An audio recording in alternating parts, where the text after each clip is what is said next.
Welcome to the CETA Digital Housing Series 2022 in collaboration with Enterprise Ireland. This is a Challenge, Change, Learn initiative by CETA, focusing on the housing challenge that faces us in Ireland. My name is Alan Hoare. I'm based in the School of Surveying and Construction Management in TU Dublin, and I'm also one of the founders of the Construction IT Alliance. You're all very welcome. So the focus of this important six-part series will be to showcase the capability of how new procurement models, construction methodologies, and technologies will play in supporting the Housing for All policy objective of improving the sector's innovativeness, attractiveness, and most importantly, the supply line. We'll be looking at six particular components. Today, we're looking at stimulating the residential construction industry and the important work that is bestowed on Enterprise Ireland in that regard. We'll be looking at innovation procurement models in March, moving on then to smart planning systems, offsite construction, the skills that are going to be necessary for this new way of working. And of course, the ultimate ambition is for the Irish government to set up a vision of a construction technology centre for our industry. So I'm going to hand you over now, but just before I do, for those of you who don't know the Alliance, it's a not-for-profit organisation which runs high-quality monthly events and annual conferences for the construction industry, with both international and domestic experts in key areas while providing networking opportunities. We have 5 very important pillars presently. Obviously, this digital housing series, but very importantly, the Build Digital project that TU Dublin were fortunate to lead with HI partners. More about that in 2020 during the year. We've also got a technology trend series. We kick off that on the 23rd of September, or sorry, 23rd of February. And we have our annual regional event series, and of course, CETA Tech Live, which comes to us in June. Just to remind those of you who may not know, we have a very successful CETA SkillNet funding project, which can provide up to 30% funding for the private sector. And that's a SkillNet network that's active now for nearly 14 years. So I'm going to hand you over now to our chair, Mary Flynn from Dublin City Council, who will introduce our speakers. Thank you and enjoy the event. Thank you very much, Alan. Alan actually gave you a very good rundown of this digital housing series. So this is the first part of a 6-part series. And today we have some very, very, very exciting speakers and really exciting speakers. And we've got a very good rounded view between Enterprise Ireland, between the Department of Housing, Local Government and Heritage, and between Clancy Construction. So today is the first of a 6-part series. And as Alan rightly said, it's about stimulating residential construction related innovation and productivity. Now, Housing for All is one of these things that's pertinent to all of us. So today I'm going to ask you if you would please keep your questions and answers till the very, very end, and we'll deal with all of them together. And I'll introduce you to the first speaker. And the first speaker is Ross O'Coleman, and he's from Enterprise Ireland. And Ross will introduce himself. Thank you, Sure. Ross. Thanks so much, Mary. And I'm going to start by sharing my screen, if you'll let me. And just while I'm bringing that up, I think it's probably appropriate to just start by thanking CETA, Alan, Seán, and the wider team there. This is a new challenge area for us, as I'm going to explain to you. And I found the CETA team just so quick and dynamic in terms of putting together this really high quality series, which we're delighted to be part of. So again, just thanks to the team, and it really is a pleasure working with them. So what I'm going to talk about today is the new mandate that Enterprise Ireland has been given. I would say that this is a sneak peek. So we're pre-launch. We're planning to launch next month, but the thrust of what I'm going to be presenting, there's not going to be any changes between there and then. This is the type of marketing collateral that we're currently developing. This is draft images and messaging, but we are fixed on the Built to Innovate as the name of the initiative. Just to introduce myself, as Mary said, so I've been with Enterprise Ireland 14 years now. In fact, I started with Enterprise Ireland in 2008 working as part of the Middle East and North Africa team. And at that time, had a lot of interaction with the construction industry, obviously a very challenging period. I've spent most of my career overseas with Enterprise Ireland, managing offices in Toronto and New York. And now I'm back in Ireland and I look after the built environment and housing team for Enterprise Ireland, which is a newly formed team, reflecting, I suppose, our new mandate here. So just in terms of the background context, and many of you will be familiar with this, so Enterprise Ireland's typical activity is to support Irish companies who have an export ambition. In construction products and services, well, timber as well, there's about 450 of those companies that we work with. And the results have really been incredible in the last few years. Exports are now reaching just close to €3 billion. We were the fastest growing sector for Enterprise Ireland in 2020. And a lot of that is driven by a story many people would be familiar with. It's high-tech construction into Western and Northern Europe, and in particular that data center story, which really is quite fascinating. So that's been our traditional role and continues to be our core role for the construction industry and wider sectors. So that was our traditional role until September 2nd, and Housing for All came along, and we've been tasked under Housing for All to lead on two actions. If I start first by just referencing the Construction Technology Centre, as Alan mentioned, I think that's a hugely exciting development for the industry. It's currently in the tender process, which is wrapping up on March 4th, I believe it is.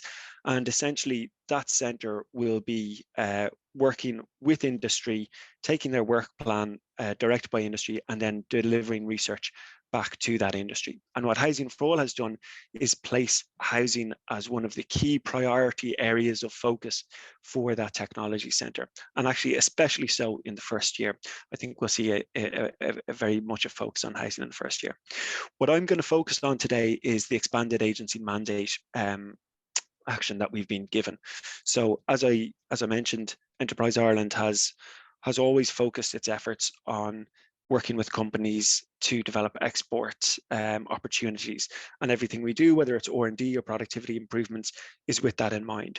So what we've been asked to do is really a fundamental change, and the largest one in our agency's history, in that we will be working with a exclusively domestically focused objective at play here. So exports will not be part of the requirements of the companies that we're working with under Housing for All. So a new, and I would say an exciting mandate that we've been given. Why we've been asked to do this? Well, Seán from Department of Housing is going to talk to this in more detail, but essentially I think we all know construction price inflation is already quite significant.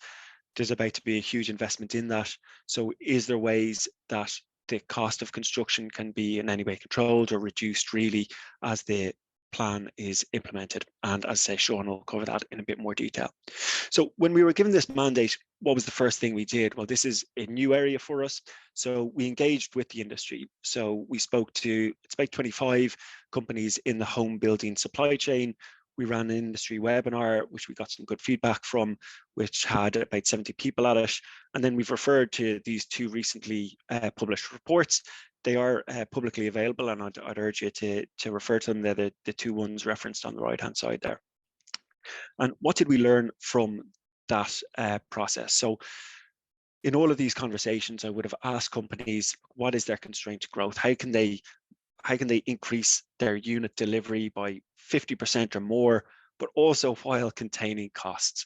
And labor came back, no surprise, as the number one constraint for growth, really uniformly.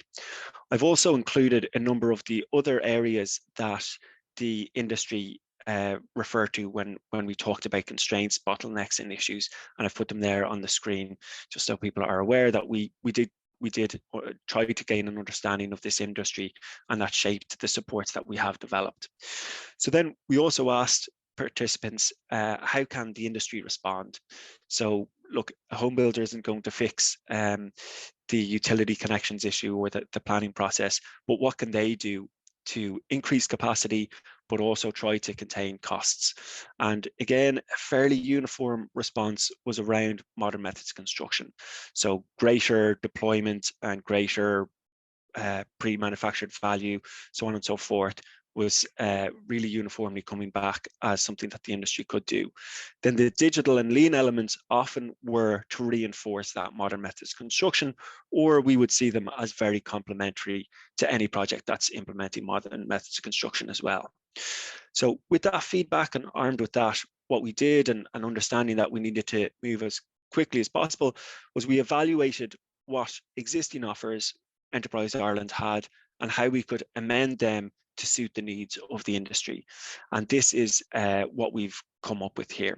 12 key supports ranging from €5,000 grants up to 200,000 plus.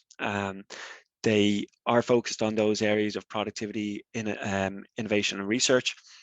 And you can perhaps look at the table there and get a sense of how Enterprise Ireland typically works with companies. So there's a graduated level of involvement. So if a company was looking to commence and their interest in lean, they could do a lean start project, which is kind of a 6 to 8 week consultancy led project, followed by a lean plus project, which could be 4 to 6 months before graduating on over to the lean transform. And that can be a 1 to 2 year project, which involves serious culture change and high levels of training. I'm going to cover some of these anyway in a bit more detail later on in the presentation, just to give you a sense of what could be achieved. I think it's important to note that capital equipment is not supported, and it won't be part of the packages for the domestic focused industry. Okay, so going on to the next, if you call it the T's and C's, we always have to have one of these slides, but actually this is to give you a sense of how we're going to work the program. So the standard criteria is that Enterprise Ireland works with companies more than 10, and the local enterprise offices work with those under 10. When we're dealing with a company that they could be new to Enterprise Ireland in the home building sector, and we're talking to them about a potential project that we could support, there's 3 key guidelines, and let's call them guidelines because we need to understand that there'll always be exceptions that we need to be able to dynamically evaluate. So the 3 guidelines that we look at, the first is housing impact. So how involved is a business in the home building sector? And we will look for a minimum threshold of 20% of revenue being derived from the home building sector, or an ambition to get there. And that's kind of just a key eligibility criteria. The second one is business activity impact. And this is, I suppose, the best way to illustrate this is if you think about the objective of what we're trying to achieve, we would be more encouraged to work with, let's say, a timber frame offsite manufacturer than a company manufacturing doorknobs or something like that. Okay, the timber frame manufacturer is going to be able to have a much greater impact on the industry by the nature of the products they're delivering. Not to say that component manufacturers aren't, but it may be a lesser support is more appropriate for the return on investment that we're looking for on that. And then the third guideline that we'll be looking at is the impact of the project. So what is the company trying to achieve? Is it a really high level of lean, a very advanced level of digitalization, which is going to bring high levels of productivity to the company and the projects they're working on, and ultimately that could work towards reducing construction costs. So they're the 3 guidelines that we will be applying as we look at projects. And again, just reiterate, and this is very unusual for anyone who's worked for Enterprise Ireland in the past, there is not exports required from this. Okay, so going into the types of projects, just to give you a sense of some of these that could be of interest, I think the 2 that may be most popular are 2 of our beginner offers, if you call it that. So the Digitalization Voucher, it's a very generous one, 100% grant rate for 9K projects. It's only open until the end of June, however, but we definitely like to see quite a bit of traction on that between March and June.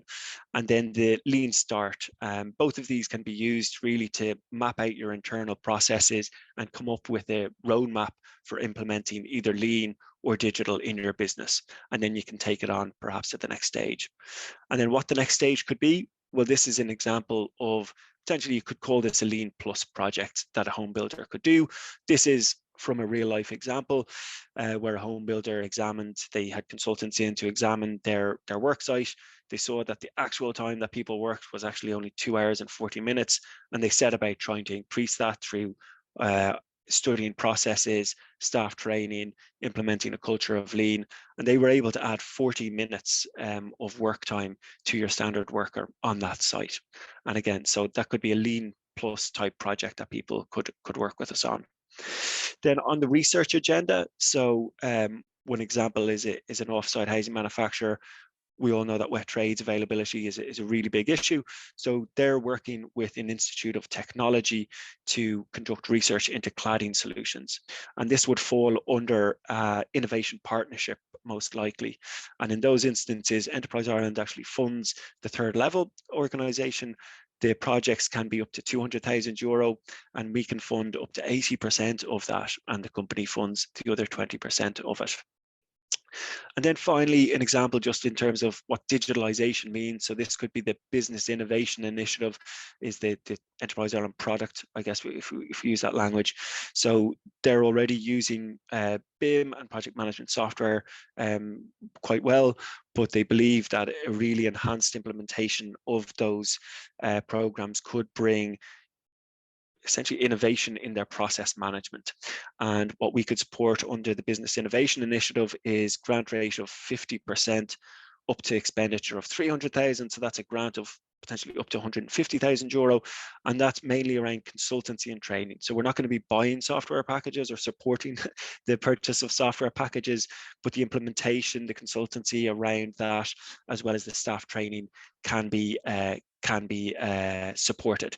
And this is something just in that real life example. The implementation of project management software to date has seen huge efficiencies around, say, subcontractor management, which ultimately leads to improved snagging and that sort of thing, and really good efficiencies from there. So look, that is me running out of time. Finally, what I would say, although we aren't officially open until March, I am keen to hear from people now, and this will be, I suppose, the start of the application process anyway, will be to contact the Built to Innovate team and we'll have a discussion with you. Please, if people are chomping at the bit, like, send in an email to us now. We might not be able to action it immediately, but it'd be great to hit the ground running as quickly as we can once we are officially started. So that's it, Mary. That's all from me. So thanks very much, everybody, for your attention, and I look forward to questions at the end of the webinar. Thank you very much, Ross. I can see you being a very, very busy man in the coming months, because there is a deadline, as you rightly say, on the grants and things, and they go from 5k to 200k, which is a substantial amount of money. So I can see you've been really, really busy. I hope so. I would also ask people to watch out. I mean, Ross gave us a sneak preview. Watch out for the real launch in a month's time. That should be very interesting. And I'd also remind them, if they would, they could download the Modern Methods of Construction recent report. And that's very, very interesting, as is the detailed description of needs for the Irish construction built environment sector. So I can see you've been busy, Ross. Yeah, well, as I say, yeah, we hope to be so. Yes. Now to introduce you to our next speaker, and our next speaker has a completely different view. The great thing about this is we have different viewpoints. And the next speaker is Seán Armstrong, and he's the Senior Advisor at Building Standards Department of Housing, Local Government and Heritage. And he's going to speak about Housing for All, which is very, very, very topical subject at the moment, and a new housing plan for Ireland. So I'll hand you over to Seán. Seán can introduce himself and we'll take it from there. Again, can I remind you, if there's any questions, please put them in the chat box and we'll deal with them afterwards. Thank you. Seán? Okay, thanks very much. Thanks very much, Mary. I'll just share my screen here and then I'll introduce myself.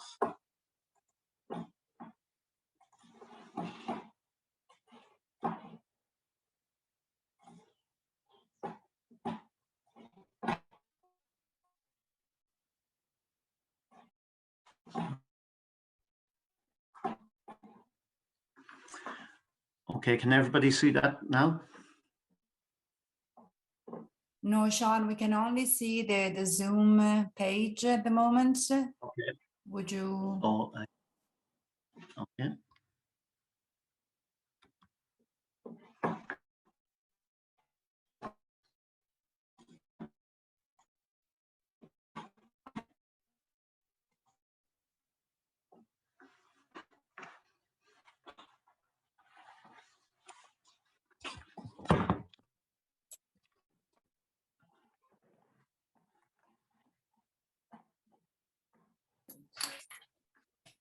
Okay, is that okay? Can people see that now?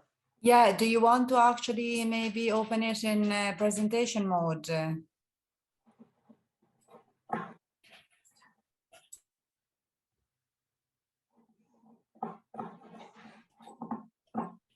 It's on the, yeah, perfect, thanks. No.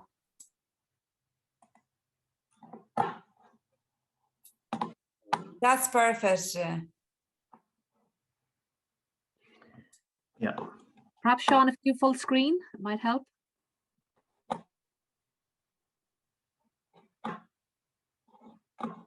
Is that working now? Yes, thank you. Okay, just to say thanks very much to CETA for inviting us here. We're very pleased to be here in the Department of Housing, and thanks to Enterprise Ireland and Industry and Clancy, Clancy Construction, for sharing this platform with us. Collaboration is very important to the implementation of Housing for All. So we're really interested to work with all stakeholders, industry, public sector stakeholders, and other government departments with regards to implementation for Housing for All. So Housing for All is a new housing plan for Ireland. It was published at the end of last summer. And Housing for All has 4 targets to address the housing challenge in Ireland. The 4 pillars of Housing for All are supporting home ownership, eradicating homelessness, and increasing social housing delivery and supporting the social inclusion, increasing new housing supply, which is very relevant to digitization and productivity, and addressing vacancy and efficient use of the existing housing stock. The objective of Housing for All is everyone in the state should have access to a home to purchase or rent at an affordable price. So price and cost is very important at the moment, built to a high standard. So the quality of the construction is key, and in the right place, offering a high quality of life. Housing for All sets out that Ireland needs an average of 33,000 homes constructed per annum till 2030. And the state budget is 20 billion over the next 5 years, and 4 billion euro per year to be invested until 2030. Housing for All sets out a table there of the anticipated or planned construction programme, and we can see that the plan for 2022 in Housing for All was 24,600 dwellings. We know now that we have 30,000. Sorry, apologies. Hi, Seán. Sorry, the slides are not changing. Okay, so I'm still on the old slide. I'm still on slide 1. Oh, yes. Yeah. Okay. Click on the side or just down. Yeah. I see. Yeah. Somehow it's not. We can't really see the second slides. Do you want actually to stop sharing and restart sharing? Yeah, I think the problem is I have 3 screens. What I can do is I can turn off my camera, and I think it might work then. So Seán, I can. You sent us the presentation, so I can actually share it if you want. Is that okay? Oh.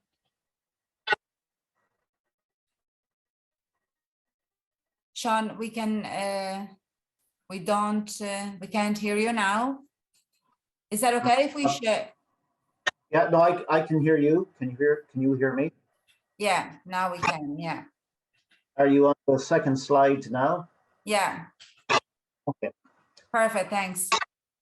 Okay, and so the planned output for 2022 in Housing for All was 24,600 dwellings, and the plan was that we would hit 33,000 dwellings by the start of 2025. But we now know that we have 30,000 commencement notices for 2022. So we are on track to hit those 33,000 dwellings by the end of 2024. And the plan in Housing for All is to reach a peak of 40,500 dwellings by the end of 2030. So there's an ambitious construction program to achieve that average of 33,000 homes per year. And the initial signs are positive towards the implementation of that plan. A key element, and affordability is important, and a key element of Housing for All is to reduce residential construction costs.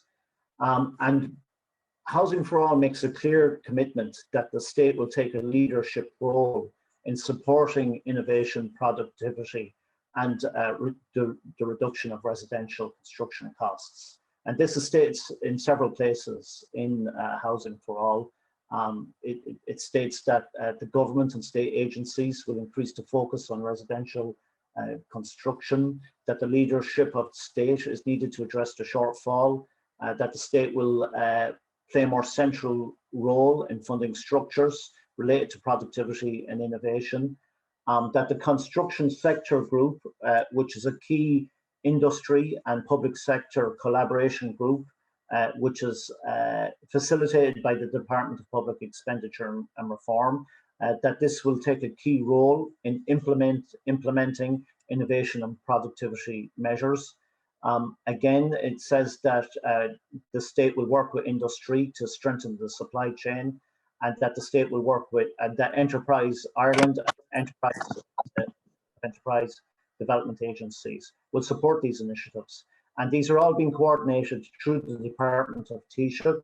And there's also a cabinet subcommittee on the delivery of Housing for All. So this has been reported out at the very highest level in government and in government departments.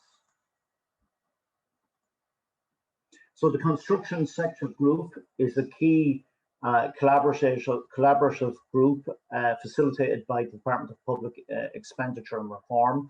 And in the Housing for All, it prioritises the construction sector group to focus on housing over the next few years. There's 7 pillars in the construction sector innovation and digital adoption subgroup, and these are focused on construction research, leveraging of funding, the development of MMOC, modern methods of construction and offsite production, the Construction Technology Centre, digital network under the SkillNet programme, digitization of the planning process, and funding the Build Digital Centre of Excellence for BIM and digital adoption. So there is a collaborative structure between government and industry to implement and develop these key digital and productivity measures. So Housing for All sets out some key facts and figures about what's needed to deliver these 33,000 houses per year on average to 2030. So at the moment it identifies, and this was from the expert group on future skills needs, which was developed by, facilitated by DETI, the Department of Enterprise, Trade and Employment. So it identifies that currently there's about 40,000 full-time construction workers building housing at the moment in Ireland, and that this needs to increase to 67,500 to deliver 33,000 houses per year by 2025. So there's an additional 27,500 workers needed in the residential construction sector over the next 3 years. And in order to achieve the 40,000 houses in 2030, up to 80,000 workers may be necessary. And the expert group on future skills needs identifies the skill sets that are needed. And the highest numbers there in that study was there was an additional 2,500 carpenters and joiners needed, another 1,900 electricians, elementary construction operators, 1,800, plumbers, 1,300. So there's a large number of additional skills needed across all skill sets in order to deliver the 33,000 houses per year. Costs, material costs are a challenge, and labour costs. Construction build costs account for 47% of total apartment development costs. Construction materials have increased to 16.1% to the end of December 2021. The SCSI tender price index has shown that tender prices has increased by 7%, and productivity in the construction sector is lower than the European average. So there's significant challenges with delivering housing at an affordable cost, and I guess that's the challenge that's put in front of us in terms of productivity, innovation, digitalization, and off-site construction. So to reduce construction costs, Housing for All identifies the new construction technology as led by the Department of Enterprise, Trade and Employment as something that's important to support innovation and productivity in the construction sector. The construction sector group have their 7 pillars that they're working on. Enterprise agencies, as Ross has set out, has a key role to play. And the public sector have a role to play in leading by example. And we need key performance indicators to show that when we put these measures in place, that they're actually having an effect and improving innovation and productivity and reducing the cost of construction. So how are those actions progressing? Well, as Ross identified, the call for the Construction Technology Centre, that's available on the Enterprise Ireland website. The deadline is Friday, the 4th of March at 5 p.m. and the link to it is there. The CIF, through the Construction Group, has published their document on the modern methods of construction and a set of recommendations. That document is now being considered by the Secretary General Innovation and Digital subgroup, and there's going to be recommendations about how we can advance modern methods of construction, including consideration of a demonstration park for modern methods of construction. The Build Digital project has been established under the construction sector group, and that's being progressed with TU Dublin leading it. NSAI have a key role, so of course all modern methods of construction and innovative systems still need to comply with all parts of the building regulations. Agreement certification is a key part of that process. NSAI they've now established a scheme just last week where they will certify modern methods of construction systems for compliance with the building regulations on site. So they'll provide a certificate to say that the on-site construction of modern methods of construction is in compliance with building regulations. They've also provided a guide to agreement certification for modern methods of construction. So there was a gap in knowledge in the industry about what were all the parts of the building regulations that you're required to comply with in order to achieve agreement certification. So that's been set out on the NSAI website in recent weeks. And then Action 23.2 is to do a cost analysis exercise on the cost of housing construction, and particularly apartment construction. And the construction sector group with the Department of Housing is working on that at the moment. And it's planned that a request for tender to carry out a study on the cost of construction and identify potential recommendations to reduce the cost of construction in terms of build cost, the actual on-site build cost. So that study will be tendered for in the coming weeks, and work is well underway on that study. So another part of Housing for All is environmental sustainability. So interest in Housing for All. The 33,000 dwellings that will be built to 2030 will all be nearly zero energy buildings. Housing for All identifies the goal of retrofitting 500,000 homes by 2030 to a B2. It also identifies an action to introduce a minimum BER for private rented properties where feasible from 2025.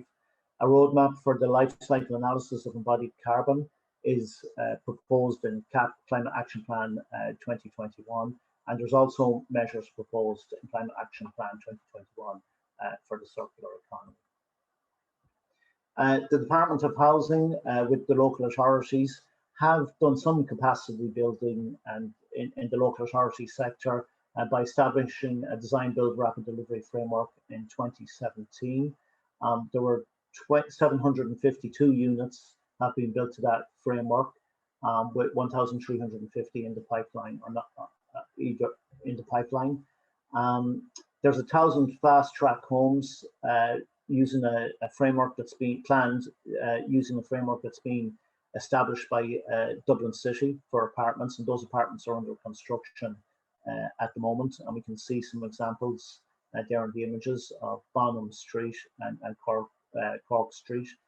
Some of these are light gauge steel frame and others are precast construction. The Housing Delivery and Coordination Office are also working with the local government sector to update these frameworks and provide them on a regional basis. And then, as I mentioned previously, modern methods of construction need to comply with all parts of the building, and particularly with Part D and for social housing, a 60-year durability. And then just to make the point again that the governance of Housing for All has oversight at the highest level of government. There's a Cabinet Committee on Housing. There's a Secretary General Delivery Group. There's a Secretary General Group focused on industry capability and the actions that we're talking about around productivity and innovation. And then it's overseen by the Department of Taoiseach. And then just to say that Housing for All is committed to collaborating with industry, with our government partners, and with other stakeholders in the construction sector, as a deep level of collaboration is required to achieve these ambitious targets. So that's an overview of Housing for All. I put some links at the end of my presentation where you can find some further information. And just to say thanks and apologies for the difficulties at the start of the presentation. Thank you. Thank you very much, Seán. That was a very, very interesting presentation. And once again, I would recommend that everyone downloads the Housing for All. There's a lot of information in there and that you will need to know going forward. And as I say, it's worthwhile doing it. Now, we'll move on this time to, and I'll remind you also that if you could, you put in more questions into the question and answer, any questions you may have. We're going to move on to Declan Fitzpatrick. He's at the cold front of all this innovation and technology, and he'll give us a chat on the practical application of all this. Thank you. Over to you, Declan, please. Declan, do you want to share your screen? Yeah, Mary, I just, Seán has to stop sharing first, I think. Oh. Yeah, there you go. Great. And I'll just do a check to see.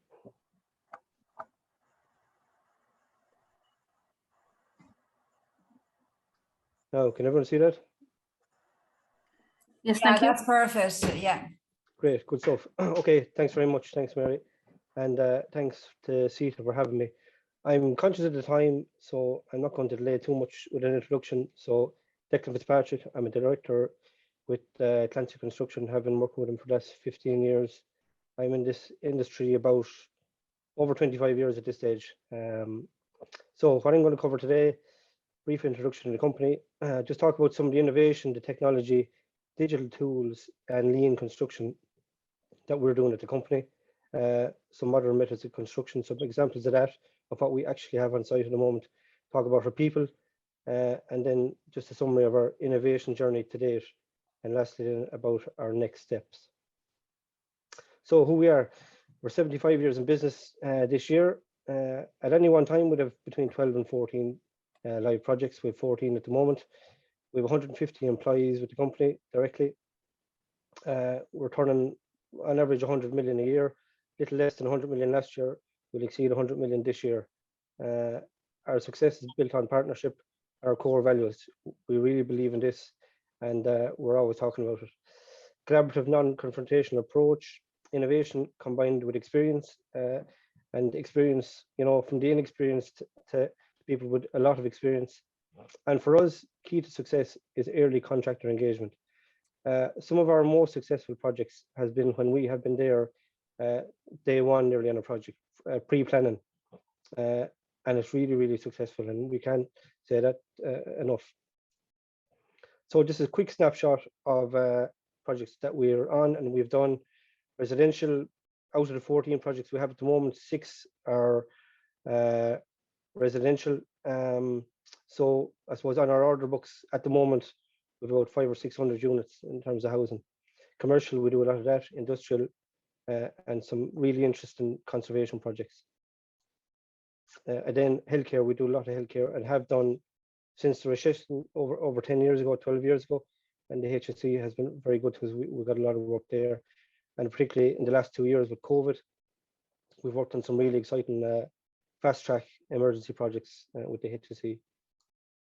So to put this into context, this is going to be a real quick snapshot of what we do.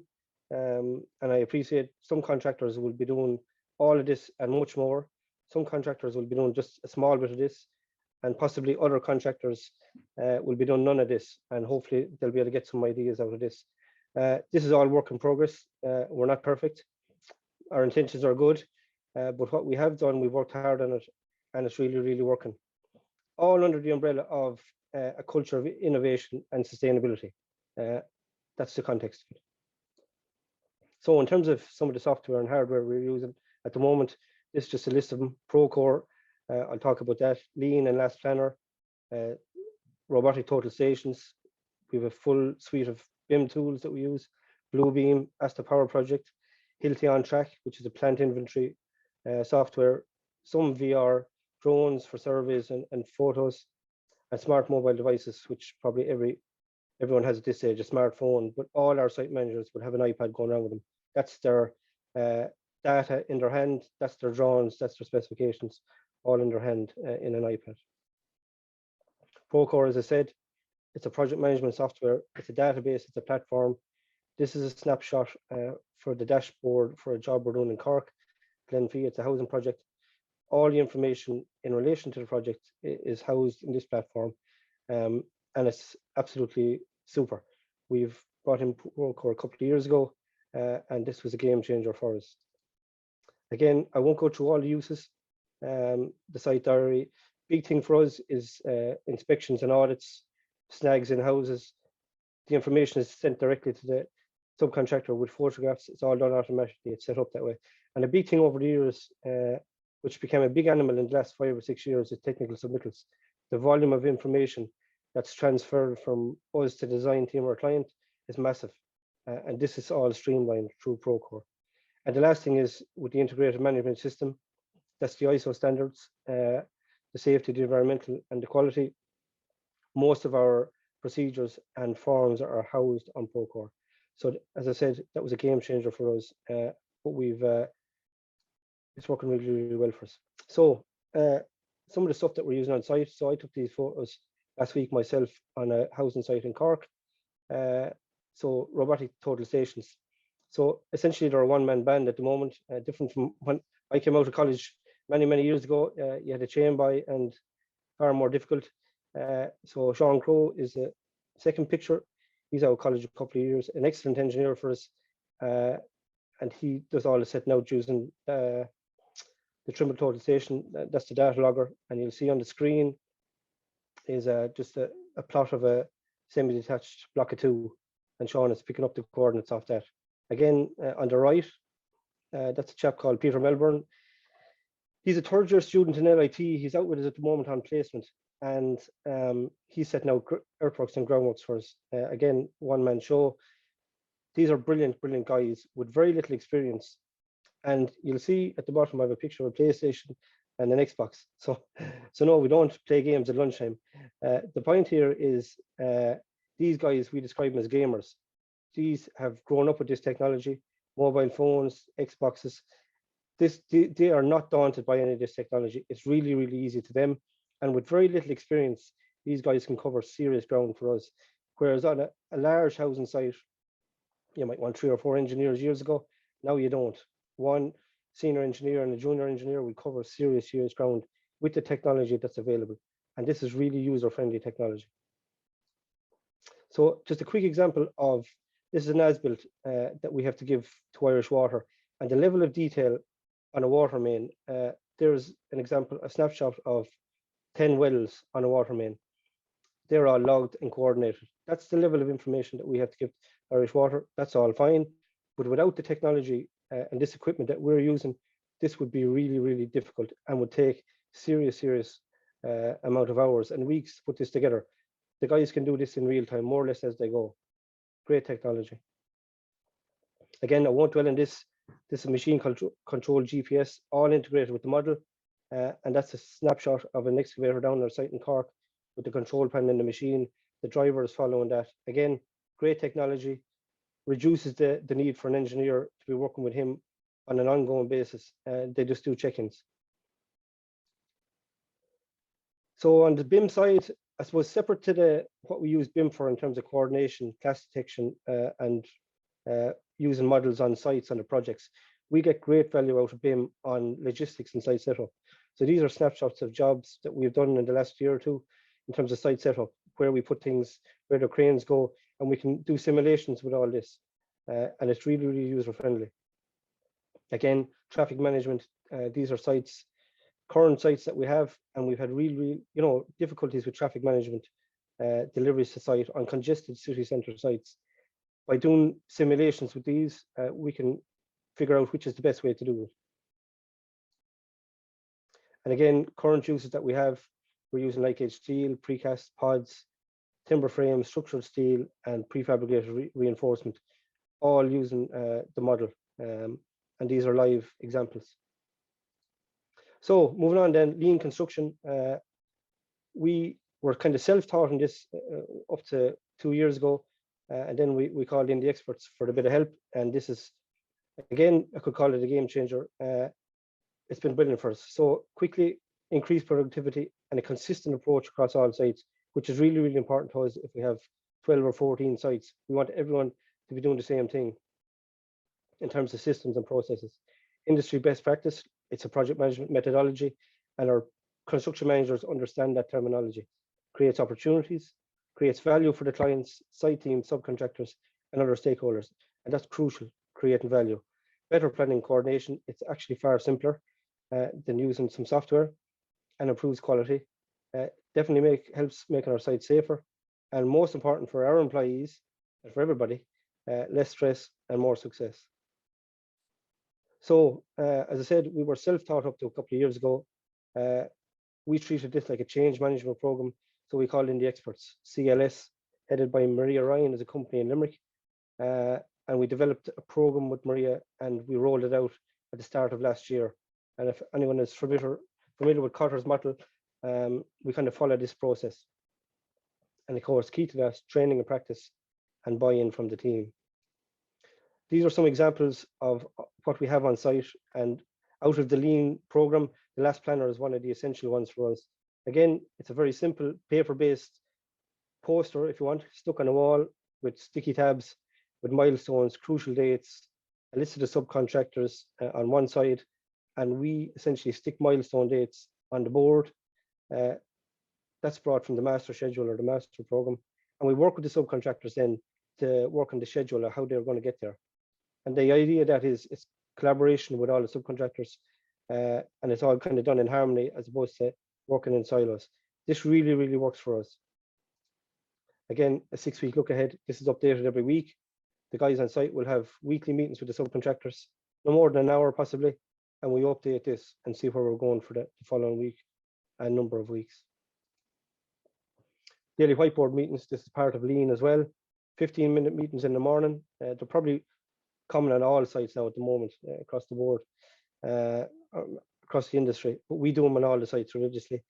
Site manager with the subcontractors, again, great collaboration, great coordination, and works really, really well. So moving on again quickly, modern methods of construction. So I suppose for us, in basic terms, the benefits definitely increase productivity, enables fast track, and we've had great results of that in the last couple of years. Reduction in program time on site, reduced labor on site, labor that's not there, essentially. increased quality standards, most definitely, reduction in waste, more sustainable, less materials used, less deliveries to site. And that's a really important one for us in urban or city centre areas where we have, we want to be sensitive to our neighbours.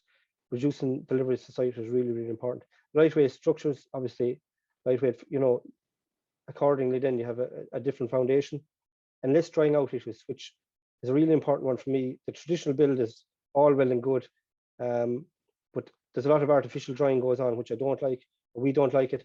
So less drying times is really, really a critical one, and the MMC helps that. So again, I'm going to an example of what we have at the moment. This is our site in Glenfia in Cork, 100 units, all timber frame. Really, really great system, really good, virtually very little drying out at all in terms of time. And, the guys can put up a kit in a matter of days. Granted, you follow the process after that to finish out, but it's a really, really good system. ICF, we've only recently used this. We started on a house scheme in Kilkenny. We're building 110 units. We've just started before Christmas.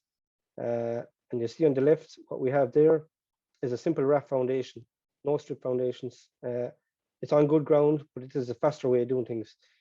On the extreme right, then you'll see the substructure, which is an ICF, and filled within that then will be fill, insulation, radon, and your finished floor slab as well. And then the walls will progress then up along. Again, another really, really good system. Not much use in the country, it's getting more popular. And the last example then is like steel. So we've done an awful lot of work on this in the last 3 or 4 years. Fantastic system. This is student accommodation. We consider this high density residential down in Cork. This over 5 blocks. And you'll see the outline, there's one of the blocks on the left. Just to give you an example, over the last 18 months, while we were building this, on average, it took 8 guys to build the 5 blocks, to put the kits together. And you'll see them down here on the left. They're the panels that come. Versus in situ, potentially up to 45 or 50 guys in terms of shuttering carpenters, fixers, concreters. Really, really good system. And you'll see in the top right, they're the yokes that are formed in the factory, and services go through and we fireproof then when they're all installed. So again, great system. Horizon Offsite there in Care. We've done a lot of work with them over the last couple of years, and particularly some of the fast-back hospital projects we've done as well. So our people, like in every company, really, really important resource to us. And what we think as main contractors, we are in the unique position to leverage the latest technologies and modern methods of construction. Key to this then is having innovative, ambitious, and motivated people, and thankfully we have them. So our strategy has been, we've done a big assessment of we do this on a regular basis anyway, appraisals, but we've done a kind of a major one in 2016. Out of that, the gap analysis, we kind of seen coming from the recession, we needed to upskill our people, a lot of training and development required. We established a senior management team, which was a team of 15 people, contracts managers, project managers, and quantity surveyors. We brought in the experts for help, 2 guys called Jerry Duffy and James Martin. And they set about then, we've done a level 6 coaching and leadership program with them. Then following from that, then with the next layer down with our site managers, we've done a bespoke site management course as well. And we continue to do that. So then, as I said, last year we formalized a yellow and green belt program. We have a cohort now that have yellow belt accredited certification already, and we're moving on to the next batch this year. We have a great relationship with WIT in Waterford. They have a really, really good site management degree course, level 7, and now since September, a level 8, and we always have guys on that. And then we have various people always doing master's courses. Not too many, maybe 1 or 2 at a time, MBAs, MBSs, or masters in project management. We continue with trade apprenticeships, not easy, but we work on it. And this September, then we're starting a QS with a chap coming into us. He's doing his leaving cert in June, and he'll start that route in September, which is great. So again, I'll just quickly, a couple of things highlight on this. Our journey, it's 10 years on. We started this 10 years ago. Great engagement with WIT at the time in terms of BIM. We rebranded in 2014, and again, built on partnership. We're really, it's really important to us. 2017, as I said, we got in some external consultants to help us. We formed a management team. They're the guys that deliver. They implement the strategy, and we establish our core values. So all our daily decisions that we make across the board, across the company, across the sites, is all done on the basis of our core values and what we believe in. So again, in 2018, ahead of the Bannon Road project, we had a major review of MMC and what options were available. We went with like H steel, jump into 2021, the timber frame again, and the lean program, which is, again, like the Procore, really, really important to us and has made massive changes and will do in the future. So again, this year, engagement with Enterprise Ireland, and we look forward to what that will bring. We're going to continue with our lean program, and we've just done a digitalization audit. So just some key points before I finish. Innovation is change. It's all about change management. And if you look at the right-hand side, is it an investment or is it a cost? It depends on which lens you look through it. Thankfully, and this comes from the top, and our managing director, John O'Shaughnessy, very innovative. He looks at this in terms of investment. We're investing in our company, investment in the people. Is it a cost? Well, not necessarily, no. It's more an investment in our people, and we get the returns. So how do you do that? Or this is the way we done it. Create a strong culture based on core values. Select a management team, and any fans of Patrick Lencioni, get the right people on the bus and put them in the right seats. And we've worked really, really hard to do that, and it has worked for us. It's an ongoing battle for good people, but we've been reasonably successful in it. Brainstorm with the team, and I suppose strategy in simple terms is about how you get from A to B. And as that diagram would suggest, it's not a straightforward road. There's twists and turns. You have to establish what your A is, and that's what we've done. And we do that every 3 years. We look at the strategy and what does B look like? Where do you want to get to? Be it turnover, margin, people, the sector you want to target. And then as a team, you implement the strategy. So, and what that done for us, and particularly with the senior management team, it brought alignment across all our sites, which was really, really important to us. And I suppose key to this then as well is ask for help. So if whatever size company you are, I'm sure the larger ones have done this already. So some of the smaller companies, ask for help. Ask your neighbor, the contractor that you know about. There's some trade secrets, but not everything is a trade secret. So ask for help. Talk to the expert. There's loads of consultants out there. We've done that successfully. And I suppose lastly then, committed leadership, trust, communication, accountability, and teamwork. I'm just there. Going forward for us, a number of things that we're looking at, but two as far as the key ones I'll just mention: sustainability roadmap. We have a subcommittee set up working at that at the moment, where we want to get to for 2030. Training and development is ongoing for us, continuous improvement. And as I said, we work really, really hard on that. So lastly, thanks to Sita for having me. I hope I didn't rush through too much. I'm conscious of time. The photo on the right is our typical site office. And I Googled some images about innovation in construction, and these are the images that I came up with. We're not a million miles off them. We've come a long way in the last few years, and that's my grey head in the middle there with a VR headset. And I never thought I'd be looking at one of them, but that was 2 years ago. I done a virtual walk through a building. It was brilliant. And lastly, just quoting our friend Liam Sheedy, if you stand still, you're losing ground, and that's really, really important. It's all about progress. That's it for me. Fairly quick snapshot of where we're at, but thanks. Thank you very much, Declan. Declan, I like one of the statements you made. If you need help, if you ask for help, and this is where Enterprise Ireland comes in, and you made a very, very good point. That's what they're there for, to help us, to help people along. And remember, there's deadlines, and remember, there's loads of money. We have loads of money, there's loads of help, so do it. But thank you very much, and it was great to actually see, Declan, Irish examples of practical examples in the Irish construction industry. It's fantastic to see that, and it's clear that you're a very innovative, agile company, and you can see like the reduction in labour, which is fantastic, from the amount of engineers to a young lad who's only third year doing all the work by himself. I mean, that is fantastic. That is productivity, and that is modern methods construction at its best, using BIM technologies, using emerging technologies, and that is where we need to go. Now, unfortunately, we are running out of time, so I have time for one or two questions. Well, just one question at the moment. So I suppose the first question that came in, and it's for Seán, actually, this first question. And basically, or sorry, it's for Seán, and it says, bear with me, Seán, for a second now. Seán's slides did not show, where has it gone to here? Oh yes, on Seán's slide deck, I don't recall seeing any mention of buildings in rural towns, most of which are now derelict. Any plans to look at unused derelict housing stock in towns to upgrade them to suitable accommodation? Now, Seán, I don't know if you have much time to. Yeah, no, just to say town centres first is part of the policy of Housing for All, and the Creagh initiative to upgrade derelict buildings in town centres was launched just this week. So there are policy measures in Housing for All to support that. Again, I would recommend you download Housing for All to get all the information that's in there. Now, just a very quick question for Declan. Declan, how would ICF compare to, just lost it there a second. How would ICF compare to the LGS systems? Which suits what types of projects? Thanks. And this is from Karen Holohan. I'm just wary, Mary, that it's like picking your favorite child. So listen. Oh, we can't do that.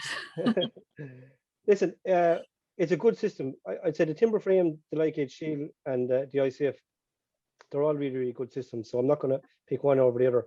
I would say with the like EHSQ, in terms of multi-story, industrial, commercial buildings, there's more flexibility with that, obviously. There's more options with it. The ICF and timber frame, very similar. But I would say with all of them, versus the traditional build, they're most definitely the way to go. Like, we have wet trades issues, and they're only getting worse. Rates for block layers and all that, it's only going one way. So we have to look at alternatives. We just don't have a choice as an industry, and we need to do it fast. Like, though there's certified systems available in the market, and I give 3 examples of them. Go and use them, you know. And again, look at it. Which lens you look at? Is it a cost or is it an investment?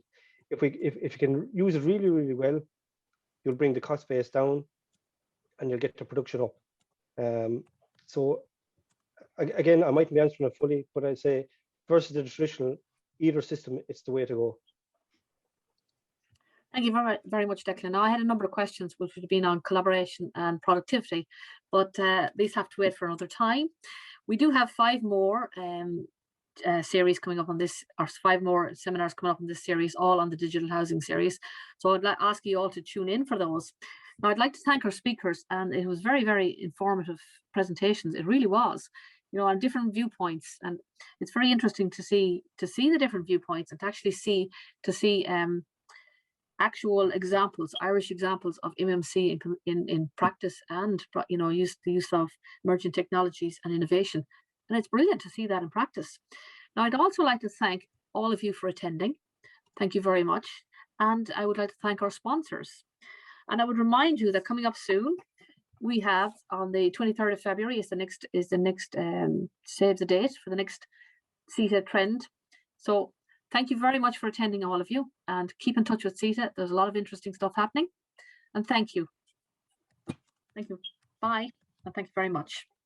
Thank you. Bye-bye. Thanks, mate.